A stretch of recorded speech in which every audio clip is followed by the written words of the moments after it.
Udah. Diulang lagi nggak nih mukadimahnya?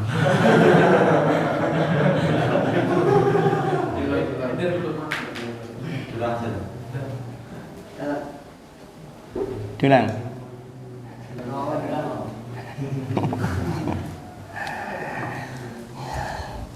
Bismillah, alhamdulillah, salatu wassalamu ala rasulillah wa ala alihi wa ashabihi wa mawalah ila kiamis sa'ah. Qatifillah arsyadukum ta'ala naftatih wa nabda liqa'ana hadas subah bil basmalah. Sabsan dulu. Hanif, Haidar, Fatih, Fakhri, Farhan, Siddiq, Lintang, Rashid, Mu'ad, Mufti, Ibnu, Lukman, Rifai, Amri, Naufal, Rama, Yakub, Haki, Ghazi, Sahban, Yahya, Yoga, Zaki. Alhamdulillah.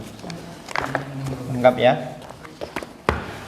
Wafilah syukur ta'ala, pagi ini kita akan membahas 3 poin dari al-mabhas as-salis dari tamhid. Di tamhid ada 4 mabhas. Mabhas yang pertama kemarin sudah kita baca, sudah kita bahas, yaitu kaitannya dengan kedudukan dan fadilah dari halaqat Qur'aniyah. Mabhas yang kedua adalah definisi dari halaqat Qur'aniyah, di mana definisi itu kemarin ada 4 unsur yang harus terpenuhi: berkumpul, rumah Allah atau tempat apapun yang suci dan diridhoi, kemudian mempelajari Al-Quran, dan ada durasi atau waktunya.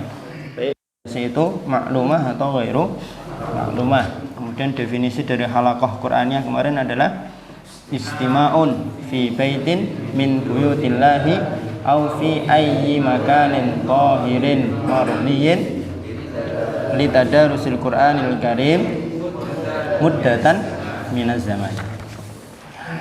Pagi ini kita akan membahas mabhas salis, nasy'atul halaqat al-Qur'aniyah wa intisyaruha, perkembangan dan penyebaran halaqat Qur'aniyah. Sebagai materi pagi ini adalah Abdullah Khaidarhan. Waktu dan tempat saya persilahkan untuk menyampaikan materi yang sudah menjadi amanah dan tanggung jawabnya. Fadhol.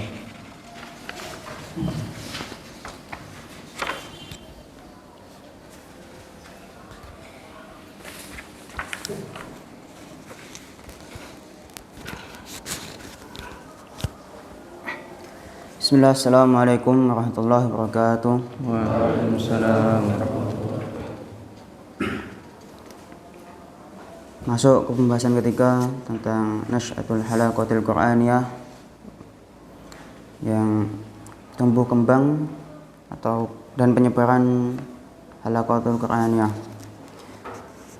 Yang pertama adalah halaqatun nur fi ghari Hira, atau halaqah cahaya di Gua Hira.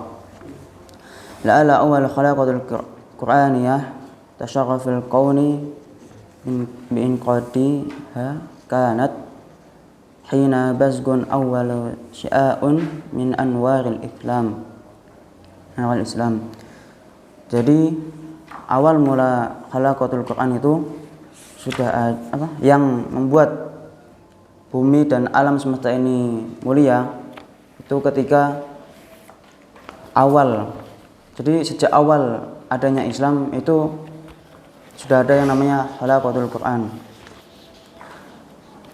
Dan wa'udina Allah subhanahu li ruhil amin Jibril alaihi salam binuzuli ala Mustafa fi Ghari Hira. Dan Allah mengizinkan kepada Jibril alaihi salam untuk menurunkan kepada Al-Mustafa sallallahu alaihi wasallam, yaitu Nabi Muhammad sallallahu alaihi wasallam, di Gua Hira untuk mengajarkan tentang halaqah Quran, atau untuk terjadinya awal halaqatul Quran di muka bumi ini, yaitu terjadinya ketika Nabi Muhammad SAW berada di Gua Hira halaqatun nur bainal aminain. Jadi halaqah cahaya atau halaqah nur itu terjadi di antara dua orang yang dipercayai, yaitu aminu ahli sama Jibril alaihi salam, orang yang dipercaya Allah Subhanahu wa taala di antara penghuni langit, yaitu Jibril alaihi salam, wa aminu ahli al-ardi Muhammad sallallahu alaihi wasallam, dan orang yang dipercaya Allah Subhanahu wa taala di muka bumi ini adalah Nabi Muhammad sallallahu alaihi wasallam. Jadi Jibril alaihissalam diutus Allah Subhanahu wa taala, atau orang malaikat yang dipercayai atau diamanahkan oleh Allah Subhanahu wa taala untuk mengutus atau mengirim wahyu kepada Nabi Muhammad. Jadi Nabi Muhammad adalah orang yang dipercayai untuk menerima wahyu itu.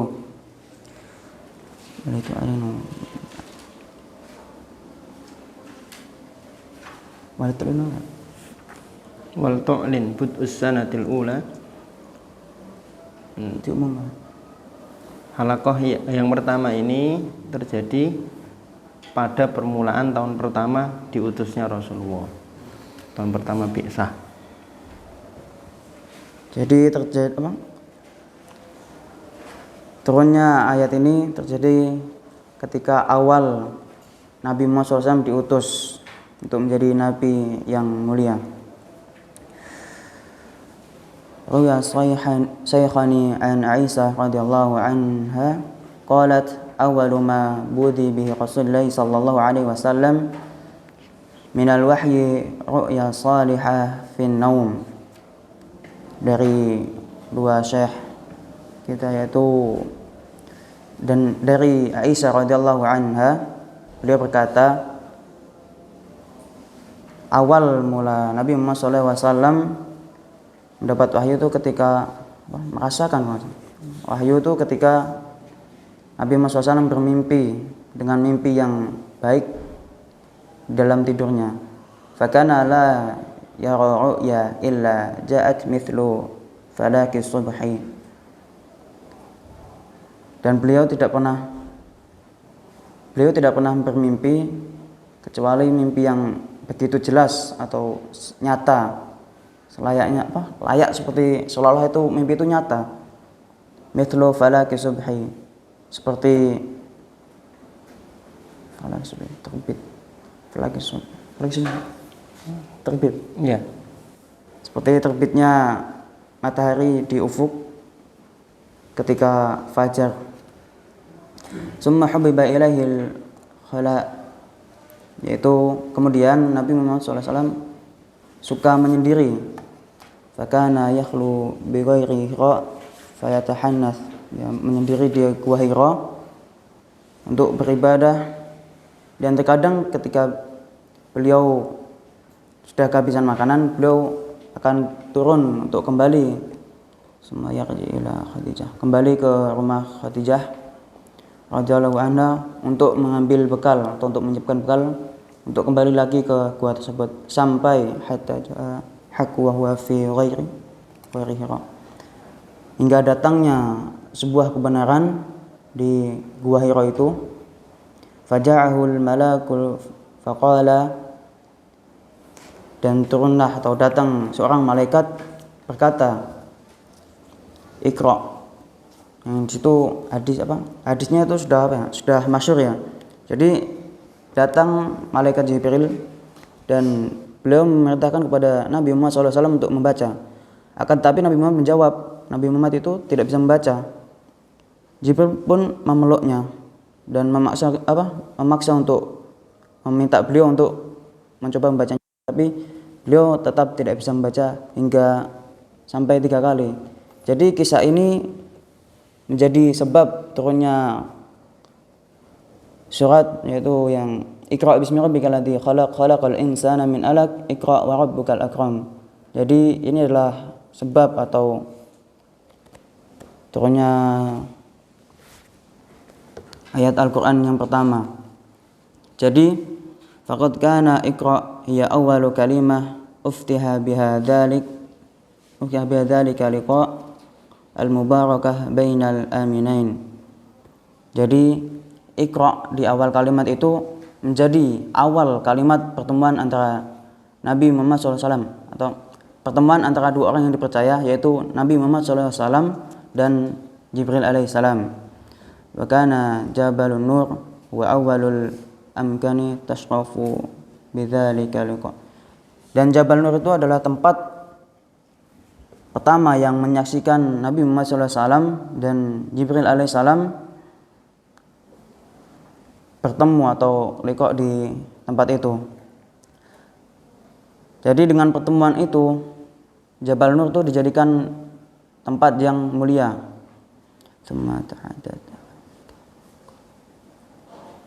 Dan setelah pertemuan itu berlanjutlah pertemuan-pertemuan yang lain, yang dimana pertemuan-pertemuan itu tidak bisa ditentukan tempatnya ataupun waktunya, selama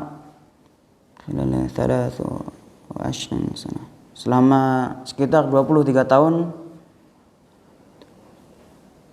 Ya, sekitar 23 tahun itu wahyu itu turun tidak menentu waktu, tempat, ketika pergi atau benarnya tidak menentu. Famin Makkah ilal Madinah, entah itu di Mekah ataupun di Madinah, terkadang juga ila Baitul Maqdis, terkadang di Baitul Maqdis, ila Taif, terkadang di Taif, ila Hudaybiyah, terkadang di Hudaybiyah, ila Badar, terkadang di Badar, ila Tabuk, dan terkadang di Tabuk. Naharan wa lailan, terkadang di siang hari dan terkadang juga di malam hari. Saifan wa sitaan, terkadang di musim dingin ataupun di musim panas. Hadiran wa syafaran, entah itu ketika beliau bermukim ataupun ketika beliau sedang auraqiban, sedang mengendarai, atau sedang duduk ataupun sedang berdiri. Jadi datangnya wahyu itu tidak bisa diprediksi oleh Nabi Muhammad SAW, karena datangnya itu tidak menentu tempatnya. Jadi wahyu itu datang dengan tiba-tiba. Ketika Jibril alaihissalam diutus oleh Allah Subhanahu wa taala, maka seketika itu pula beliau Jibril alaihissalam datang untuk mengirimkan wahyu kepada Nabi Muhammad SAW. Untuk paragraf berikutnya kami loncati. Langsung lanjut ke wa amma kaifa kana yatimal talaki an amyani sama alaihi salam, falaqad hadathat ummul mu'minin Aisyah radhiyallahu anha an al-Harith ibnu Muthammah sa'ala Rasulullah sallallahu alaihi wasallam faqala. Jadi di paragraf ini dijelaskan bahwasanya dari hadis Aisyah radhiyallahu anhu, ketika itu datang seorang sahabat menanyakan bagaimana metode turunnya wahyu kepada Nabi Muhammad SAW. Di sini dijelaskan ahyanan ya'tina mithla salsalatil jaras. Terkadang wahyu itu datang dengan salsalatil jaras, atau kalau tidak salah ya secara globalnya, jadi sesuatu itu tidak menguatkan atau membuat Nabi Muhammad SAW itu tidak kuat, seperti mungkin dengingan ya, atau suara yang memekakan telinga. Wa huwa ashadduhu alayya, dan terkadang itu membuatku tidak kuat. Fa'ani wa qad wa'aitu an faqala wahyu.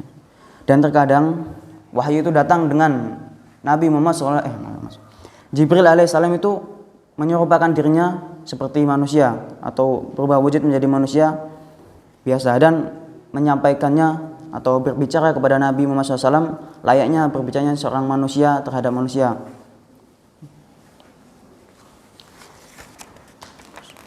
Lanjut ke bab selanjutnya, yaitu khalaqatul ridwan, khalaqah yang diridhai.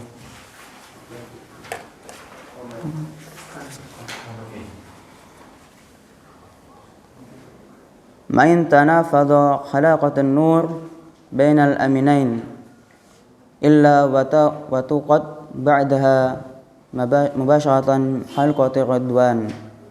Jadi dan tidaklah selesai khalaqah Jibril, yaitu khalaqahnya Jibril dan Nabi Muhammad SAW di Gua Hira, kecuali setelah itu disambung dengan khalaqah dengan para sahabat.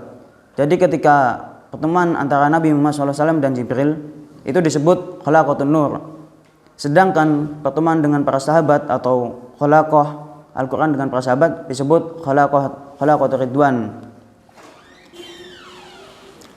Khalaqatur ridwan fakana suhaimah. Dan khalaqatur ridwan ini terbagi menjadi dua bagian, yaitu Makkah dan Makkatun wa Madinatun, dan di Madinah, Makkah dan Madinah. Dan di Mekah itu Nabi Muhammad SAW menyebarkannya kepada para sahabat-sahabat terdekat, dan orang-orang terkadang mencari wahyu itu kepada orang-orang di dekat Rasulullah SAW. Jadi orang-orang itu ada yang belajar langsung kepada Nabi Muhammad SAW, ada yang belajar kepada para sahabat, jadi tidak langsung kepada Rasulullah SAW.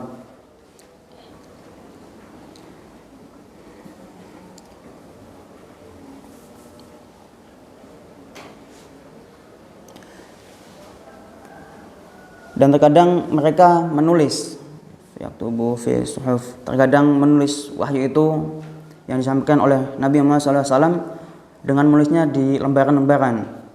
Wa yahfaduna fi sudur, dan sebagian juga menghafalnya.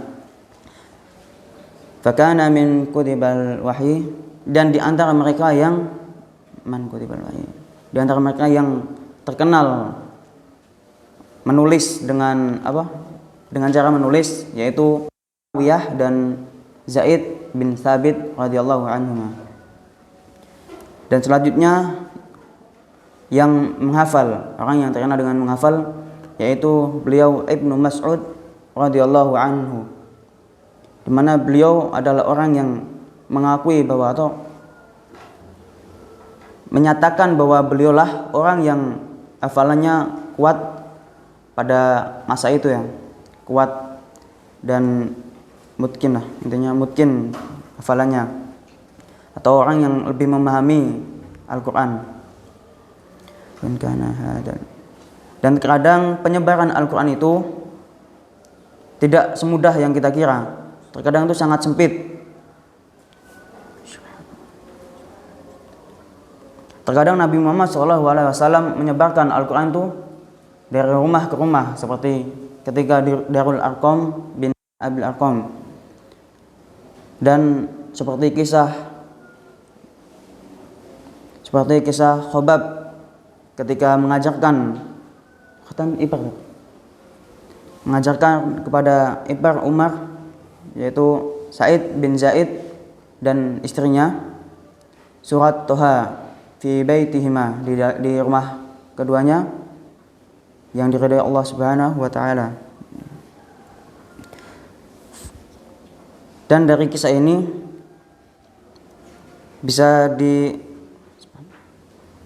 adalah pada masa-masa itu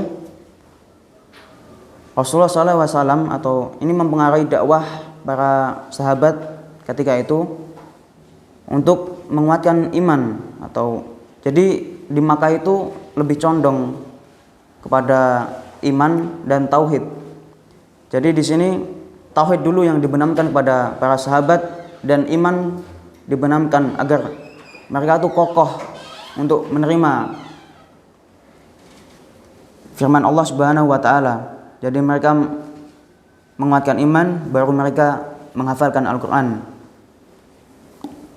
Karena pada masa itu begitu keras, ya, sangat keras, seperti kisahnya Bilal bin Rabah ketika masuk Islam. Salah satunya seperti itu. Dan ketika di Madinah itu berbeda halnya dengan ketika di Makkah. Di Madinah itu lebih banyak yang menerima, atau lebih leluasa lah Nabi Muhammad SAW, dan lebih terang-terangan untuk mendakwahkan Al-Quran.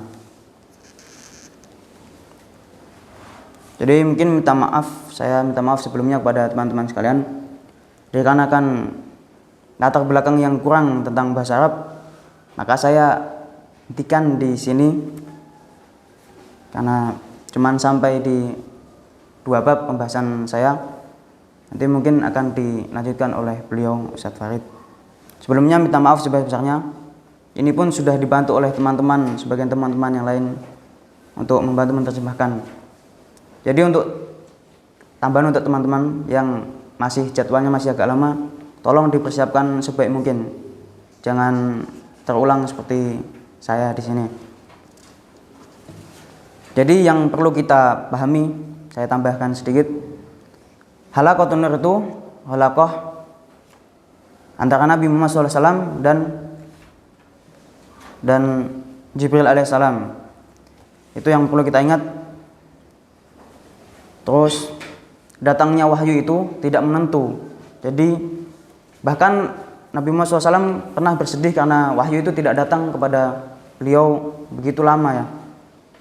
Seperti tadi yang dijelaskan, kadang datang di Mekah, kadang di Madinah, kadang di Baitul Maqdis, dan kadang ketika beliau berkendara, kadang ketika beliau duduk, ketika beliau safar, dan kadang ketika beliau sedang bermukim.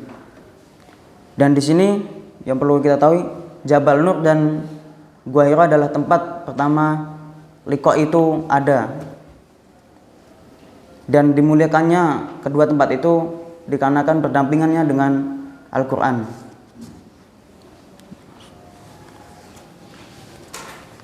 Dan metodenya yaitu ketika Jibril alaihissalam itu datang kepada Nabi Muhammad dengan cara seperti tadi, datang kadang dengan berubahnya wujud malaikat menjadi manusia dan menyampaikannya langsung kepada Nabi Muhammad SAW. Terus Khalaqah Ridwan. Khalaqah Ridwan adalah khalaqah yang dimana Nabi Muhammad SAW setelah belajar kepada Jibril alaihissalam, maka beliau melanjutkannya langsung kepada para sahabat. Jadi seperti yang dikatakan tadi, langsung kepada para sahabat. Dan yang perlu kita ingat, Khalaqah Ridwan itu dibagi menjadi 2, yaitu Mekah dan Madinah. Dan perkembangannya itu tidak mudah seperti yang sedang kita rasakan sekarang. Mungkin hanya itu yang bisa saya sampaikan. Saya mohon maaf. Semoga bisa diambil pelajarnya walaupun sedikit. Bila taufiq. Assalamualaikum warahmatullahi wabarakatuh. Assalamualaikum warahmatullahi wabarakatuh. Poin 1 dan 2 ada yang mau didiskusikan dari teman-teman? Tafadhol. Kalau ada. Halaqah An-Nur sama Halaqah Ar-Ridwan. Ada? Enggak ada? Kalau tidak ada, jazakumullahu khairan katsiran pada Ahina Abdul Haidaran yang sudah mengerahkan seluruh upaya dan tenaganya untuk menyiapkan presentasi pagi hari ini. Semoga Allah Subhanahu wa taala memberikan balasan yang terbaik dan menerima upaya antum dinilai menjadi amal soleh, menjadi bekal untuk nanti dapat meraih ridha Allah dan masuk dalam surganya. Mau di situ sampai akhir tidak apa-apa, mau kembali ke tempat juga tidak apa-apa. Tafadhol.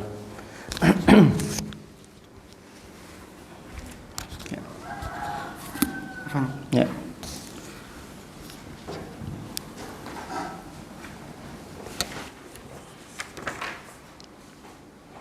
Fadilah hibar syadung ta'ala, semasa Rasulullah SAW masih hidup ada 3 halaqah berarti ya. Halaqah An-Nur, Halaqah Ar-Ridwan, kemudian yang satunya Thayyibatul Qur'aniyah. Thayyibatul Qur'aniyah. Tadi yang An-Nur, kenapa dinamakan dengan Halaqah An-Nur? Kenapa dinamakan dengan Halaqah An-Nur? Karena halaqah antara Nabi Muhammad dengan malaikat Jibril pertama kali dilakukan di Jabal An-Nur.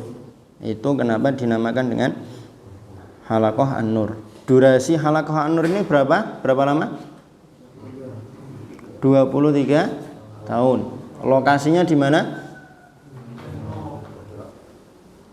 Di mana lokasinya? Kadang di Mekah, kadang di Madinah, kadang malam, kadang siang, ya kan? Kan tidak cuma di Gua Hira toh. Di Gua Hira itu cuma halaqah ketika surat Al-Alaq. Selebihnya kan ketika beliau menuju ke rumah, surat Al-Mudaththir itu kan, dan lain sebagainya. Itu halaqah An-Nur. Kemudian halaqah Ar-Ridwan, kenapa dinamakan dengan halaqah Ar-Ridwan? Karena para sahabat. Terus hubungannya apa? Ridwan dengan para sahabat. Bertemunya di Baitur Ridwan. Jangan dikarang ya. Nggak apa-apa sih ngarang, yang penting nyambung. Kalau nggak nyambung ya. Kalau rumah kan justru mana di rumahnya Arqam bin Abil Arqam.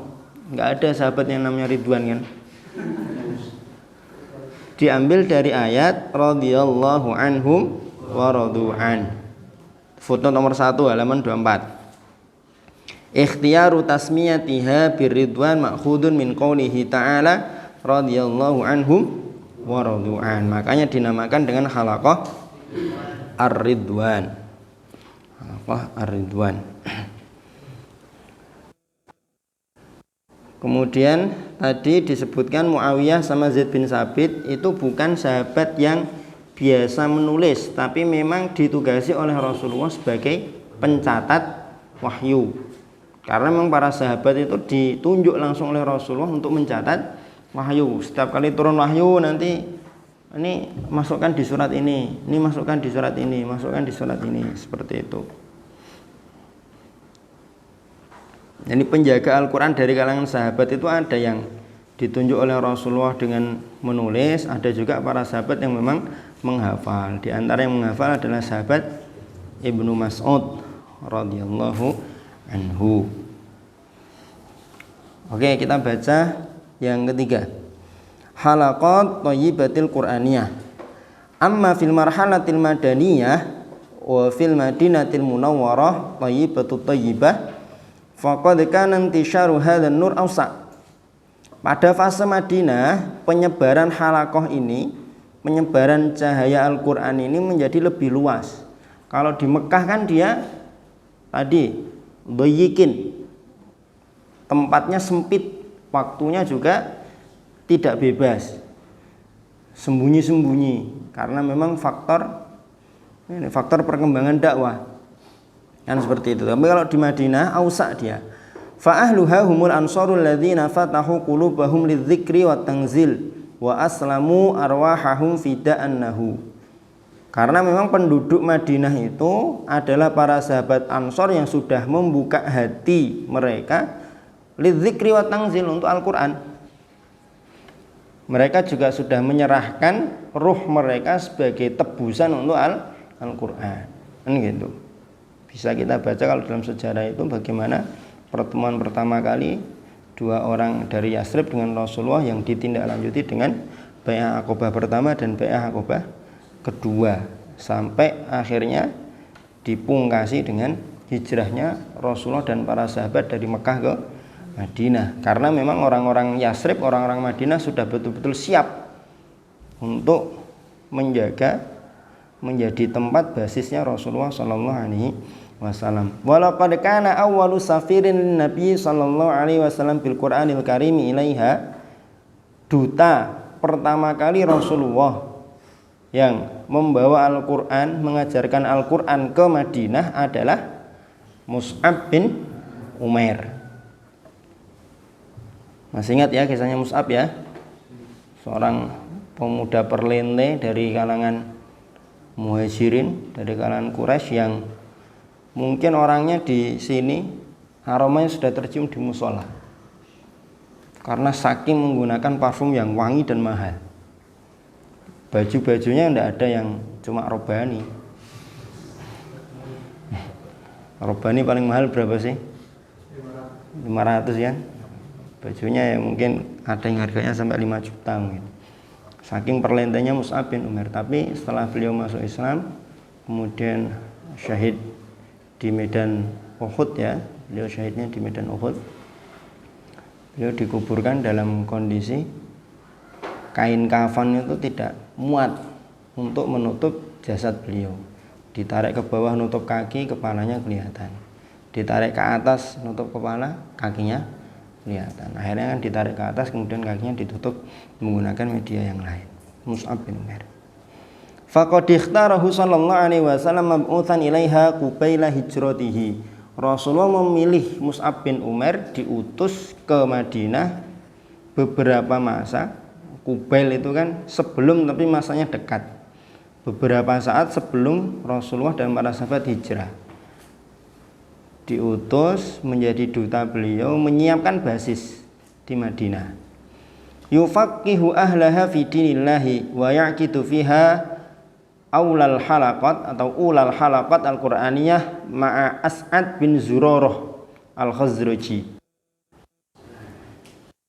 Namanya As'ad bin Zurarah. Jadi halaqah yang pertama kali dibuat atau terjadi di Madinah adalah halaqah antara Mus'ab bin Umair dengan As'ad bin Zurarah. Talian 'alan nasi ma ma'ahu min kitabi rabbih. Beliau berdua membacakan kepada orang-orang Madinah ayat-ayat Al-Qur'an yang sudah beliau berdua hafalkan dan ketahui. Hatta summiya inda ahliha bil muqri. Sampai beliau ini dinamakan oleh penduduk Madinah dengan muqri. Wa zata hadzal nuru intisharan bi qudumihi sallallahu alaihi wasallam ilaiha. Cahaya yang sudah sudah tersebar di Madinah dibawa oleh Mus'ab bin Umair menjadi lebih terang lagi ketika Rasulullah datang ke Madinah. Haitsu tawalla bi nafsihi muhimmatal iqra wa ta'lim li kitabillahi ta'ala. Mengapa? Karena Rasulullah sendiri yang mengasuh, menguasai, menyampaikan tugas iqra dan taklim. Awalnya diampu oleh Mus'ab dan As'ad bin Zurarah. Tapi ketika Rasulullah tiba di Madinah langsung diampu sendiri oleh beliau. Faqad rawa Anas radhiyallahu anhu qala aqbala Abu Talhah radhiyallahu anhu yauman fa idzan Nabiy sallallahu alaihi wasallam qa'imun yuqri'u ashabas suffah ala batnihi fasilun min hajarin yuqimu bihi sulbahu minal ju'. Anas meriwayatkan bahwa Abu Talhah datang suatu hari ketika Rasulullah SAW sedang berdiri mengajarkan, membacakan Al-Quran kepada ashabus suffah. Ala batnihi fasilun min hajar. Di atas perut beliau ada pembatas sebuah batu. Yuqimu bihi sulbahu minal ju'. Untuk supaya menegakkan tulang punggung beliau saking karena lapar. Kama asara taujihun Nabi sallallahu alaihi wasallam fi hadits Abi Hurairah radhiyallahu anhu al-mutaqaddim wa majtama'a qaumun fi baitin min buyutillahi yatluna kitaballahi, dan seterusnya al-hadis, bagaimana arahan Rasulullah ini memberikan motivasi, membangkitkan gairah dan memprovokasi, maksudnya itu. Sebagaimana sabda beliau itu kan, wa majtama'a qaumun fi baitin min buyutillah, itu kan motivasi betul. Dan sabda beliau dalam hadis yang diriwayatkan oleh Imam Bukhari juga, balighu anni walau ayah. Memprovokasi dan membangkitkan apa? Membangkitkan himamas sahabah. Jadi fi'il fa'ilnya di depan, maf'ulnya setelah 3 baris. Memang yang membuat kitab ini agak sulit ya di situ. Bahasa beliau itu memang kadang fi'il fa'il di depan, maf'ulnya di belakang. Kadang khobarnya muqaddam, dicari mana mubtada'nya sulit untuk ditemukan. Makanya benar tadi yang disampaikan oleh Haidar, yang jatahnya masih lama jangan diremehkan, jangan disepelekan. Enggak apa-apa lah, saya masih 5 hari lagi. Nanti begitu 5 hari lagi baca enggak paham, nyari saya enggak ketemu, aduh gimana ini, Ustadz Farid malah enggak ada. Saya masih mau nanya, Ustadz Farid nggak ada, ini yang disalahkan malah saya. Oh. Nah kalau kayak Hanif rezeki, nanti mana ada cara nggak Ustaz? Nggak ada. Kan rezeki, saya nggak ada acara, bisa nanya-nanya. Kalau pas saya ada acara, kalau pas saya sedang nggak senggang, kan gitu. Dari mulai sekarang dibaca, yang tidak paham dilingkari atau digaris bawah, ditandai. Nah, nanti kapan antum ketemu saya nanti ditanyakan, kan gitu. Nah, nanti kita buka kamus bareng-bareng. Belum tentu saya juga paham ya, Nabi. Gitu. Tidak masalah. Wa syahada azaimahum, syahada itu merangsang atau mengasah, merangsang azaimahum, tekad para sahabat fil musara'ati ila iktisabi hadzal khair wa nashrih, untuk bergegas dan gagih mendapatkan kebaikan berupa menyebarkan Al-Qur'an dan mengajarkannya. Fatafiqu ya'qiduna halaqatil Qur'anil Karim, mereka kemudian langsung membuat halakoh-halakoh. Wa yaqra'u ba'duhum 'ala ba'din, sebagian mereka membaca kepada sebagian yang lain. Rasulullah menyampaikan, kemudian kalau ada sahabat yang belum tahu atau tidak hadir, nanti sahabat bekerja sama. Tergambar ya, bagaimana bentuknya ya. Gitu. Wa yu'allimu ba'duhum ba'dun ayatillahi subhanahu wa ta'ala hatta anal akbaru minhum sinnan, sampai-sampai orang yang lebih tua dari mereka wasabiqotan, dan lebih dulu masuk Islam, la ya'ridul Qur'ana 'ala man huwa asgharu minhu, dia belajar Al-Qur'an kepada orang atau sahabat yang lebih muda.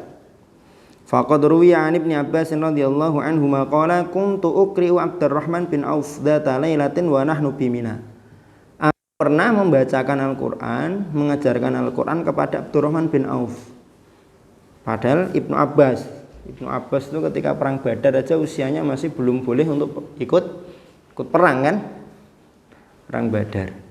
Mengajari Abdurrahman bin Auf, di mana Abdurrahman bin Auf kan antum tahu sendiri kisahnya. Ketika hijrah ke Madinah kan beliau ingin dikasih harta, ingin dikasih istri, dijodohkan, tidak mau. Terus duduh ke pasar sana pasar, udah sukses kan akhirnya. Ibnu Abbas ngajari Abdurrahman bin Auf, dan ini menjadi apa ya, satu kultur pendidikan yang sulit sekali untuk hari ini bisa kita praktekkan dengan baik. Kenapa? Karena hari-hari ini kita dapati fenomena bahwa orang yang lebih tua, orang yang lebih senior, orang yang lebih dulu, itu apa ya, kurang bisa untuk merendahkan hatinya untuk belajar kepada yang lebih muda.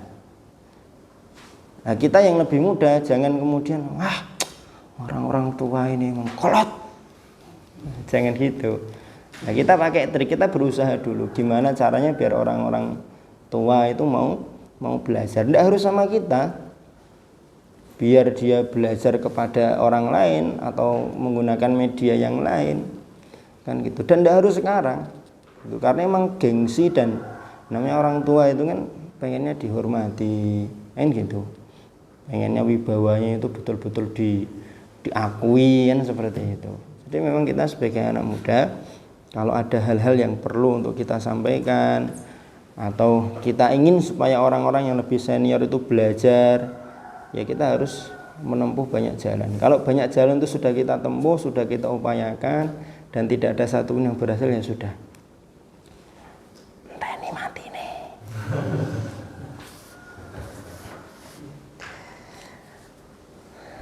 Wa amtala masjidu Rasulillah sallallahu alaihi wasallam bi halqatil Iqra. Masjid Rasulullah, masjid apa? Nabawi penuh dengan halakoh Iqra, pembacaan Al-Quran. Yaftatihuhan Nabi sallallahu alaihi wasallam wa yushrifu ala ikhtiyari jillata ashabihi li tawalliha. Dibuka oleh Rasulullah, beliau yang menjadi musyrif, beliau memilih sebagian besar para sahabat atau sahabat yang mulia untuk mengampu halakoh tersebut. Fa'an Ubadah bin Samit radhiyallahu anhu wa kana ansoriyan qala, dari sahabat Ubadah bin Samit. Beliau adalah seorang sahabat Ansor. Beliau berkata, kana rajulu idza hajara dafa'ahu Nabi sallallahu alaihi wasallam ila rajulin minna yu'allimuhul Qur'an. Kalau ada orang yang berhijrah ke Madinah, maka Rasulullah menyerahkan orang itu kepada salah seorang di antara kami untuk diajarkan Al-Qur'an kepada dia. Fadafa'a ilayya Rasulullah sallallahu alaihi wasallam rajulan fakuntu uqri'uhul Qur'an. Aku pernah diamanahi seorang laki-laki oleh Rasulullah, maka aku kemudian mengajarkan Al-Qur'an kepada dia. Wa qad iftataha radhiyallahu anhu halqatan lil Qur'anil Karim baina ahli suffah fi masjidin Nabi sallallahu alaihi wasallam wa qala fi dzalika 'allamtu nasan min ahli suffah al-kitabata wal Qur'an. Beliau juga mengampu satu halaqah di kalangan ahlus suffah. Beliau mengajarkan apa? Al-kitabah wal Qur'an, menulis dan Al-Qur'an. Wala ka anta takhayyal. Kalau bahasa kita ya, mari kita berkhayal, mari kita bayangkan. Kam kana adatul muhajirina min ashabin Nabi sallallahu alaihi wasallam, berapa banyak jumlah para sahabat muhajirin. Wa kaifa kanat dhajjatul masjid bi tilawatil Qur'anil Karim, dan bagaimana kalau seluruh sahabat muhajirin itu kemudian membuat halaqah-halaqah di masjid, bagaimana dhajjatul masjid, kegaduhan masjid. Bi tilawatil Qur'an, gaduhnya karena tilawah Al-Qur'an, karena ada halaqah. Akhirnya kan gaduh dengan bacaan Al-Qur'an. Hatta laqad amarahum Rasulullah sallallahu alaihi wasallam ayakhfidu aswatahum li alla yataghalatu. Sampai-sampai Rasul memerintahkan kepada para sahabat untuk merendahkan suara mereka dalam membaca Al-Qur'an supaya tidak keliru. Wa kaifa la yantashiru hadzal khair wa qad balagha min ihtimamihi sallallahu alaihi wasallam bihi annahu rubbama zawwaja ar-rajula bima ma'ahu minal Qur'an. Bagaimana tidak tersebar dengan pesat kebaikan ini, sedangkan Rasulullah itu perhatiannya itu betul-betul tinggi sekali terhadap halaqah Qur'aniyah ini.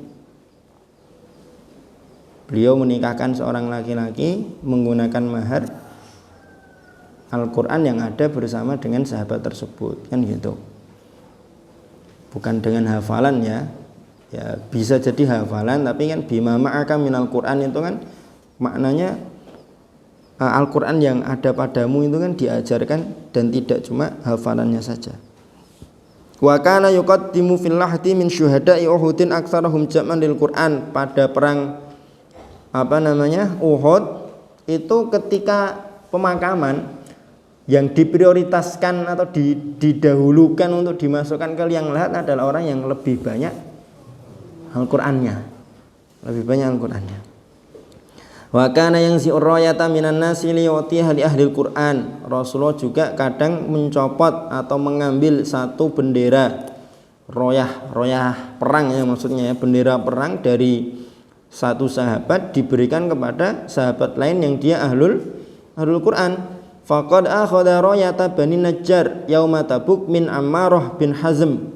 Pada perang Tabuk Rasulullah mengambil bendera perang Bani Najjar dari Ammarah bin Hazm wa dafa'aha li Zaid bin Thabit radhiyallahu anhuma. Kemudian diserahkan kepada Zaid bin Thabit. Faqala Amru bertanya, "Ya Rasulullah, balagha anni syai'." Rasulullah, apakah ada berita yang sampai kepada Anda tentang saya, kok sampai Anda mencopot bendera perang dari saya? Ini sikap yang bagus sekali, dan harusnya kalau dalam organisasi, dalam struktur apapun bisa kita praktekkan seperti ini, bagus. Artinya apa? Ada keterbukaan. Kadang kan nggak gitu. Yang atas punya alasan untuk memindahkan jabatan mungkin, atau amanah yang diberikan kepada bawahan itu dipindah mungkin. Ada alasan, pasti punya alasan. Kan gitu, enggak mungkin enggak ada alasan. Misalkan ketua BEM tiba-tiba diganti, kan gitu. Itu mesti ada alasan, ya kan? Mesti ada alasan. Cuma kadang bawahan itu atau yang muda-muda tidak mau untuk nanya kepada atasan. Tidak mau untuk nanya kepada, ya bisa jadi memang faktornya karena perkewo, bisa jadi karena malu, dan bisa jadi mungkin karena takut, ya kan? Karena takut. Maka di posisi apapun nanti kita, baik sebagai atasan atau bawahan, jangan sampai kita menimbulkan horor. Jangan sampai kita itu menjadi orang yang menyebarkan teror. Kalau kita sebagai atasan menyebarkan teror, nanti bawahan itu tidak akan terbuka sama kita, ya kan? Beda, antum pasti bisa merasakan. Beda ketika antum bermuamalah dengan orang yang lebih tua, atasan antum, dan atasan antum itu care, ya kan? Diajak ngobrol enak. Akhirnya ketika ada masalah, nanti tanya, cerita, kan gitu. Ustaz, kenapa sih Tat kok gini-gini Tat? Oh, gini loh, bla bla bla bla bla bla bla. Dijelaskan. Akhirnya kan komunikasi itu nyambung dan tidak terjadi kesalahpahaman. Tapi kalau tidak seperti itu, ya sudah, kasusnya kayak tadi itu, dicopot, ada alasan sebenarnya, yang muda nggak mau nanya, yang tua nggak mau jelaskan. Ya sudah, akhirnya yang tua ini bersikukuh dengan alasan fulan itu memang harusnya gini, tapi nggak disampaikan kepada si fulannya. Si fulannya nanti, wow, itu memang nggak suka sama saya, makanya mungkin dia itu khawatir kalau jabatannya tak geser, karena saya pinter manajemen halaqah Al-Quran. Nanti akan seperti itu.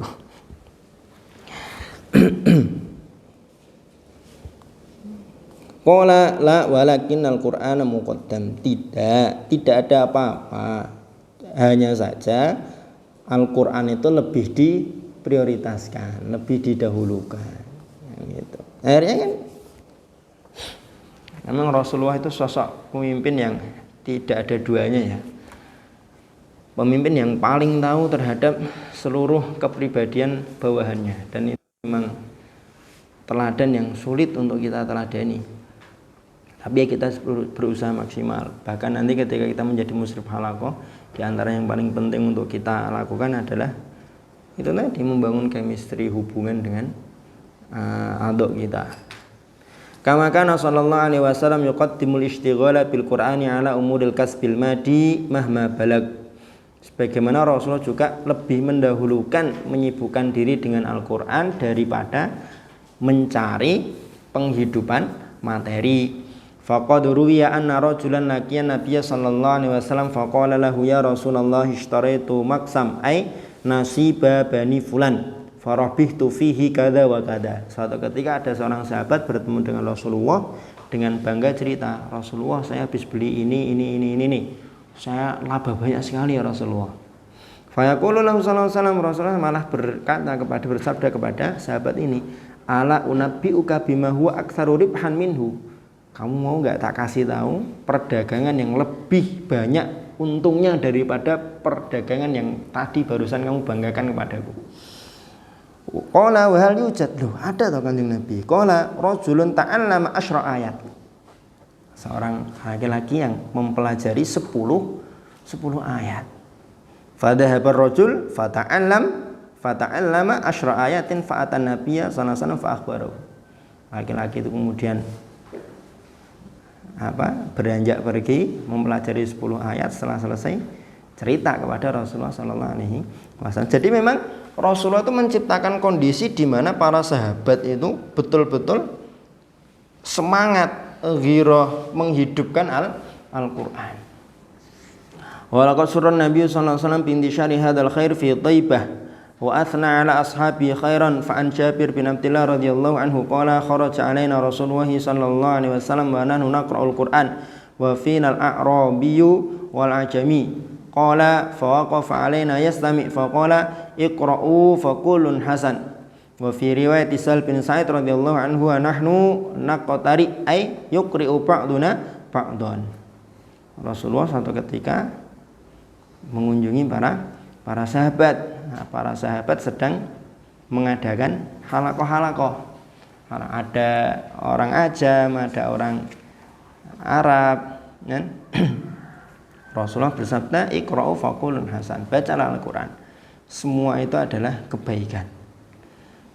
Wa kana yu'jibu husnu tilawah wa judatun naghmah bil Qur'anil Karim.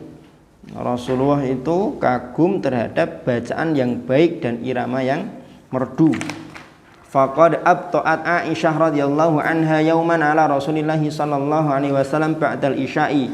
Suatu ketika Bunda Aisyah telat pulang menemui Rasulullah sallallahu alaihi wasallam. Falamma ja'at, ketika Bunda Aisyah datang, qala sallallahu alaihi wasallam, Rasulullah bersabda, "Aina kunti?" Dari mana kamu?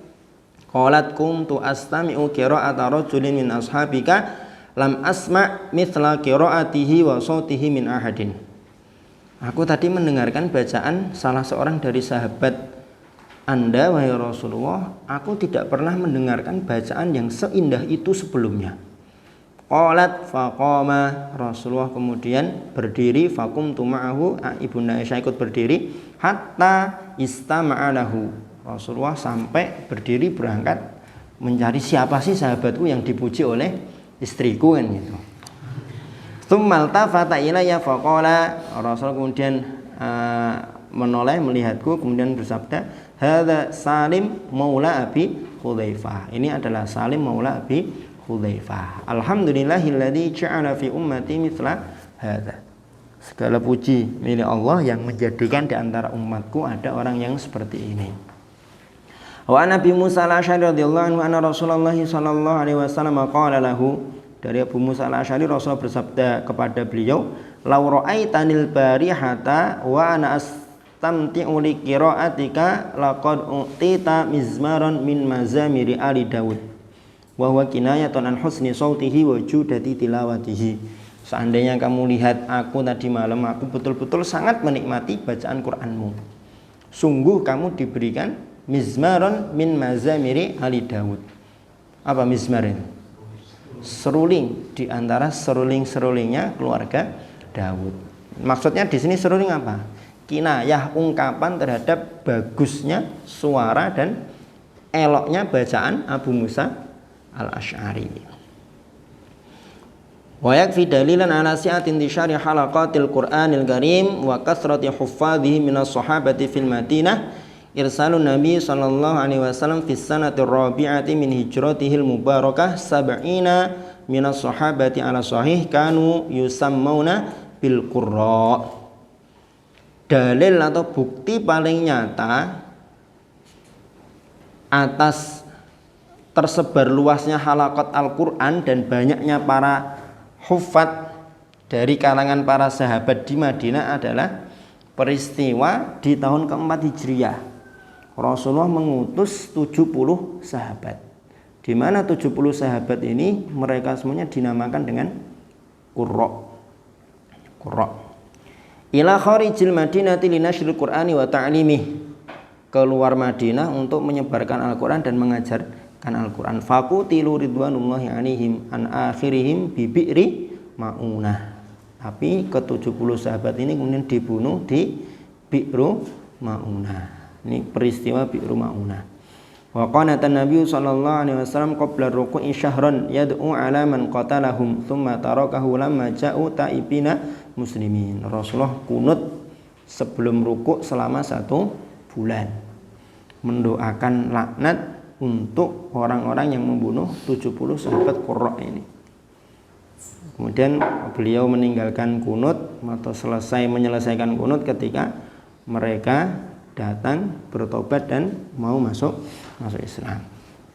Jadi satu lembar ini tadi menyajikan kepada kita, beliau menyampaikan kepada kita bagaimana Rasul menciptakan kondisi di mana para sahabat itu betul-betul semangat bergairah untuk belajar dan mengajar. Kemudian bukti tersebar luasnya halaqat Al-Quran di Madinah adalah di tahun keempat saja sudah ada 70 sahabat yang disebut dengan qurra. Wa qad awrada al-Bukhari fi sahihi bi thalathi riwayat sab'atan min al-huffadhi ala hadin Nabi sallallahu alaihi wasallam hum. Imam Bukhari menyebutkan dalam sahihnya melalui 3 riwayat 7 orang hufad di masa Rasulullah sallallahu alaihi wasallam. Abdullah bin Mas'ud, Salim maula Abu Hudzaifah, Mu'ad bin Jabal, Ubay bin Ka'ab, Zaid bin Thabit, Abu Zaid bin Sakan, Abu Darda radhiyallahu anhum jami'an. Wa hadzal hasr minal Imam al-Bukhari li sab'atil madhkurina anifan, pembatasan Imam Bukhari hanya pada 7 sahabat yang sudah disebutkan tadi. La yalzamu minhu anna siwahum lam yahfadil Qur'an al-karima wa lam yajma'hu an ahdin Nabi sallallahu alaihi wasallam. Tidak kemudian menunjukkan bahwa selain 7 sahabat ini tidak ada yang hafal Al-Qur'an. La siyama wa anna sahabata kutsur. Apalagi jumlah para sahabat itu banyak sekali. Wa qad tafarraqu fil biladi wa hafidha ba'dhum an ba'din. Para sahabat berpencar, berpisah-pisah di berbagai negara dan sebagian dari mereka hafal dari sebagian yang lain. Qala al-Imam Ibnu Hajar rahimahullah, Imam Ibnu Hajar berkata, "Wala yalzamu min dzalika alla yakuna ahadun fi dzalikal waqti syarakahum fi hifdzil Qur'an, bal kana alladziina yahfadzuna mithla alladziina hafiduhu wa azyad minhum jama'atun minas sahabah." Intinya ya hafid Quran dari kalangan sahabat ya tidak terbatas hanya 7 itu tadi. Wa qala al-Qurtubi, ini satu bukti lagi yang menandakan bahwa hufad dari kalangan sahabat itu jumlahnya banyak. Wa qad qutila yaumal yamamah zaman as-siddiq fi maqil sab'u mi'a qutila yaumal yamamah zaman as-siddiq fi maqila sab'u mi'atin minal qurra. Pada perang Yamamah di masa kekhilafan Abu Bakar As-Siddiq terbunuh sebagai syahid 700 qurra. 700 qurra. Tahun keempat Hijriah 70, ya kan? Abu Bakar As-Siddiq perang Yamamah tahun berapa nih? Kalau enggak 11 12. Karena Rasul meninggal kan tahun 10. Antara 10 11. Nah, perang Yamamah ini kan antara 11 atau 12. Artinya 4 ke 12 itu berapa tahun? 8 tahun perkembangannya dari 70 sampai menjadi 700. Semuanya qurra. Wa qad dzakara Abu Ubaid fi kitabil qiraat al-qur'a min ashabin Nabi sallallahu alaihi wasallam fa'adda minal muhajirina. Abu Ubaid dalam kitab al-qiraat menyebutkan para qurra dari kalangan sahabat Nabi dari kalangan muhajirin adalah al-khulafa al-arba'ah. Oh, enggak hafal 4 khalifah ketak. Tolhah, Sa'ad, Ibnu Mas'ud, Hudzaifah, Salim maula Abu Hudzaifah ya. Abu Hurairah, Abdullah bin Sa'ib, Al-Abadalah itu siapa? Al-Abadalah itu 3 sahabat yang namanya diawali dengan Abdullah. Abdullah bin Umar, Abdullah bin Abbas, Abdullah bin Amr bin As. Itu Al-Abadalah. Disebut Al-Abadalah berarti Abdullah bin Umar, Abdullah bin Abbas, Abdullah bin Amr bin As. Wa Aisyah wa Hafsah wa Umma Salamah radhiyallahu anhum ajma'in. Wa minal ansar dari kalangan ansar Ubadah bin Samit, Mu'ad alladhi yukanna Aba Halimah, Mujammi bin Jariyah, Fudalah bin Ubaid, Maslama bin Mukhallad, wa sarraha bi anna ba'dhum innama kammalahu ba'da wafatin Nabi sallallahu alaihi wasallam. Sebagian dari sahabat ini menyempurnakan hafalannya setelah Rasulullah sallallahu alaihi wasallam wafat. Wa dzakara al-Hafidz Adz-Dzahabi fi ma'rifatil Qur'an anna haula'i sahabati humul ladzina balaghana annahum hafidhul Qur'ana fi hayatin Nabi sallallahu alaihi wasallam wa ukhidha anhum irdan wa alaihim darat asanidul qira'ah. Nah, ini dulu. Mereka ini adalah orang-orang yang sampai kepada kami riwayatnya bahwa mereka menghafalkan Al-Qur'an di masa Rasulullah sallallahu alaihi wasallam hidup, wa ukhidha anhum ardon. Diambil dari mereka riwayat Al-Qur'an secara ardon, sorogan. Wa alaihim darat asanidu qira'atil aimma al-asyrah.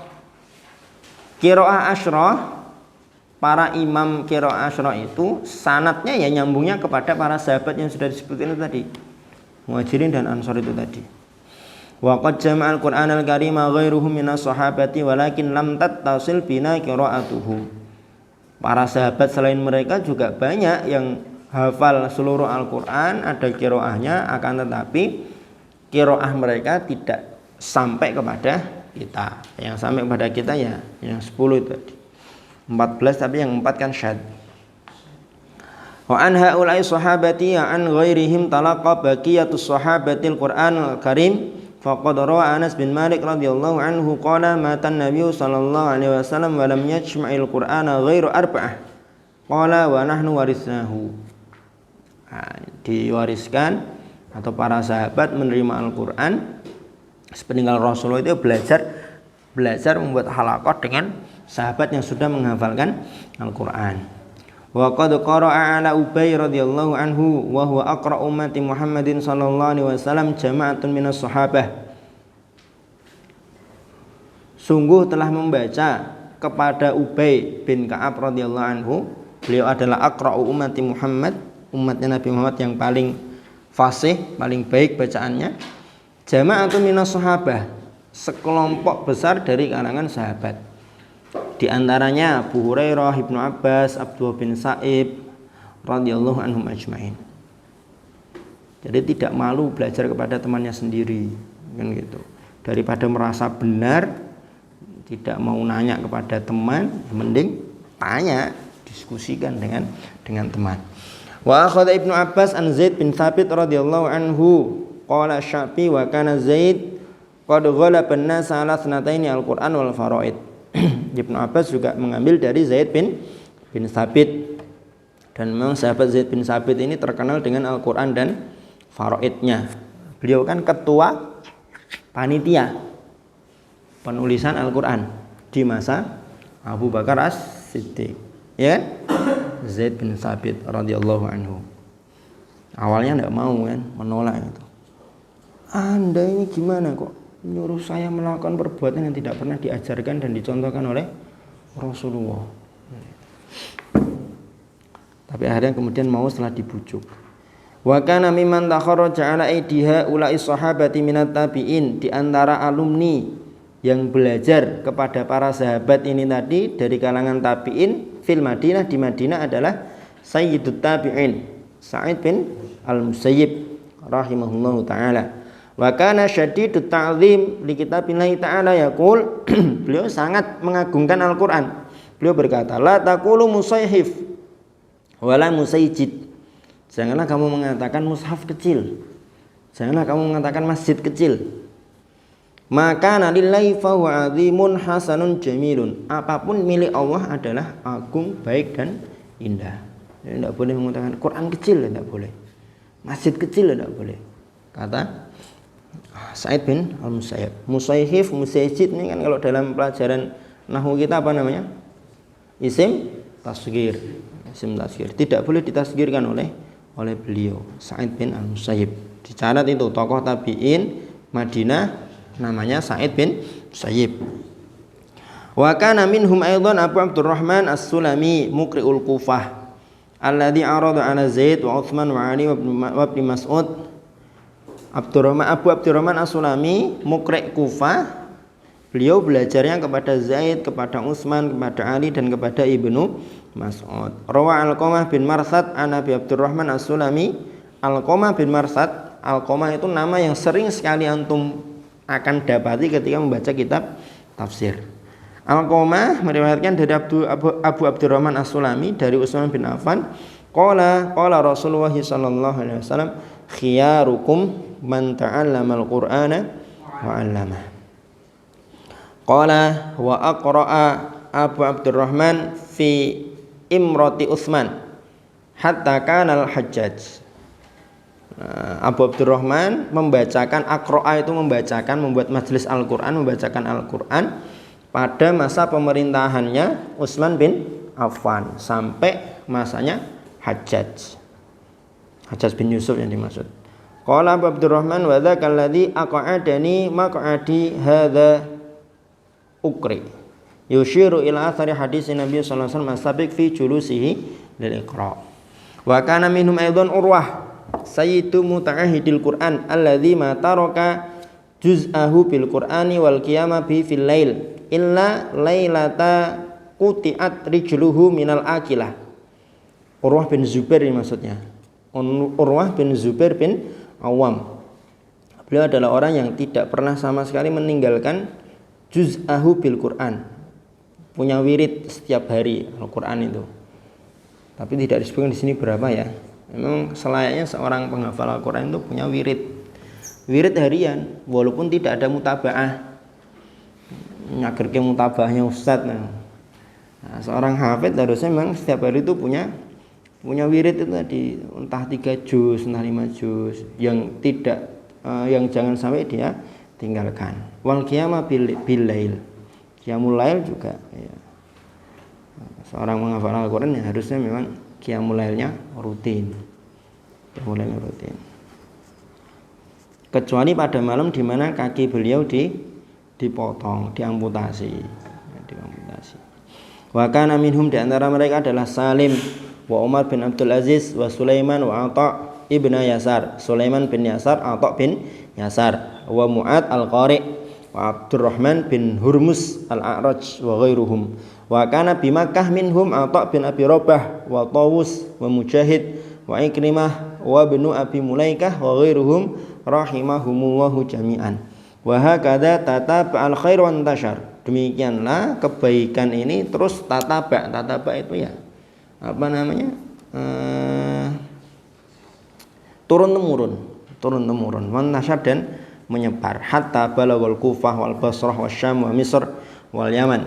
Wa tafarraqa sahabatu fi tilkal bilad wa yunshiruna an-nura wa yaftatihuna ulal halaqat al-Qur'aniyah. Jadi kalau kita proyeksikan, Rasulullah menerima wahyu dari malaikat Jibril, ada halaqah an-nur, kemudian Rasul menyampaikan kepada para sahabat, ada halaqah Ridwan di Mekah, kemudian halaqah Ridwan juga di Madinah atau Thayyibatul Qur'aniyah. Ketika di Mekah belum leluasa karena faktor itu tadi, politik, dakwah dan lain sebagainya, sangat terbatas. Tapi ada halaqat itu di rumahnya Arqam bin Abil Arqam. Para sahabat juga ada yang sembunyi-sembunyi mengajarkan Al-Quran. Contohnya adalah kasusnya itu iparnya atau sepupunya Umar bin Khattab itu kan. Hijrah ke Madinah, penyebaran halaqat ini menjadi lebih luas. Karena memang lebih leluasa geraknya, waktunya juga lebih kondusif. Kalau di Mekah kan waktunya harus mencari waktu di mana memang orang-orang Quraisy itu tidak banyak mengamati, mengintai kan. Nah, di Madinah waktunya lebih luas, lokasinya juga lebih banyak. Akhirnya kemudian Rasul membuka banyak halaqat di masjid dengan Ahlus Suffah. Para sahabat juga itu tadi, kalau ada orang yang baru hijrah diserahkan kepada satu sahabat untuk diajarkan Al-Quran, kan gitu. Gambaran banyaknya halaqat Al-Quran di Madinah itu sampai Rasul memerintahkan untuk merendahkan, melirihkan suara dalam baca Al-Quran. Karena di masjid banyak sekali, kita aja di masjid ada 3 halaqah aja kadang, ada kultum dari salah satu santri aja nggak kedengeran kan, kultum kayak orang ngomong sendiri aja, kan gitu. Baru 3 halaqah, padahal di masa itu ya halaqahnya tentu lebih banyak. Perkembangan pesatnya buktinya ada 2. Satu peristiwa Bi'ru Ma'unah, yang kedua peristiwa perang Yamamah. Bi'ru Ma'unah 70 qurra syahid, Yamamah 700 qurra syahid. Itu poin-poin yang harus antum ingat. Kemudian kalangan tabi'in di Madinah ada Sa'id bin Musayyib, Abu Abdurrahman As-Sulami, kemudian Urwah, kemudian Salim, Umar bin Abdul Aziz, Sulaiman dan Atha bin Yasar, Mu'ad, Abdurrahman bin Hurmus. Kalau di Mekah, Atha bin Abi Rabah, Tawus, Mujahid, Ikrimah, Ibnu Abi Mulaikah dan selain mereka. Begitu kira-kira. Jadi tidak usah khawatir atau jangan sampai punya persepsi lembaga tahfidz, rumah Quran, kemudian bentuk-bentuk tahfidz yang lain itu apa ada contohnya dari Rasulullah. Ini kok kita kayak membuat sesuatu yang baru? Enggak. Sudah sejak dulu kala ada dicontohkan oleh Rasulullah SAW. Itu dan para sahabat.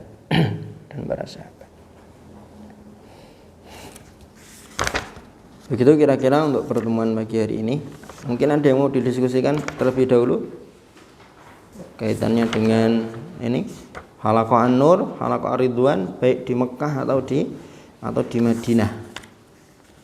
Fadhal. Kalau ada.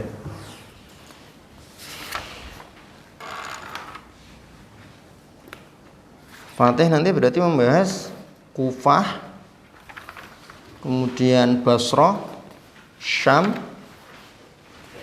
Mesir, sama Yaman ya. Sama Yaman.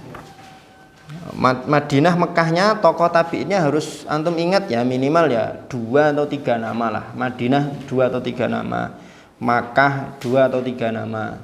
Kalau para sahabat kan insya Allah tidak asing namanya bagi kita, tinggal kita mengkelopkan, oh Ali di mana, Abu Darda di mana kan gitu. Kalau nama tabi'in kan kadang kita kurang murojaahnya terhadap sirahnya para tabi'in, sejarahnya para tabi'in. Begitu kira-kira untuk pagi hari ini, kalau tidak ada yang mau nanya. Oh iya, Fatih. Adna. Asna. Oh, asna memuji, menyanjung, memuji atau menyanjung.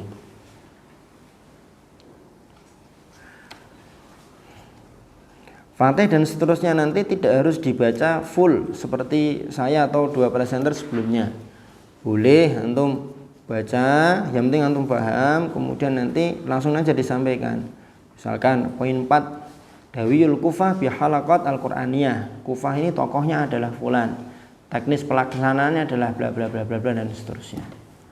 Nah, yang penting tidak keluar dari konteks yang ada di kitab.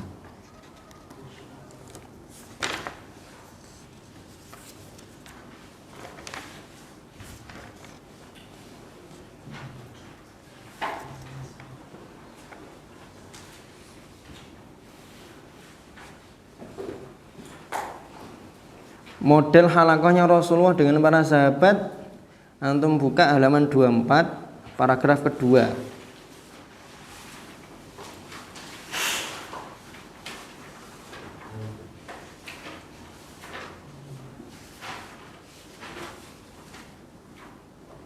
Model atau bentuk halaqahnya Rasulullah mentalkin kepada para sahabat dia mendengarkan Rasulullah sallallahu alaihi wasallam. Jadi Rasulullah membacakan, didengarkan dan langsung dihafal atau dicatat oleh para sahabat.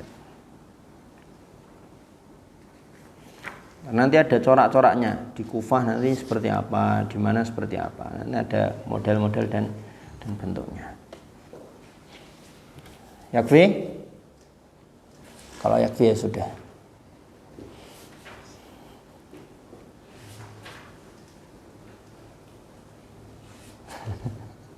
Fatih nanti sore ya, pada asar. Nanti sore pada asar. Terus setelah Fatih siapa penutupnya? Fahri ya, ya Fahri. Duhurut takhusus sama ahdaf nanti. Misi dari halaqat Qur'aniyah yang sebenarnya itu untuk apa?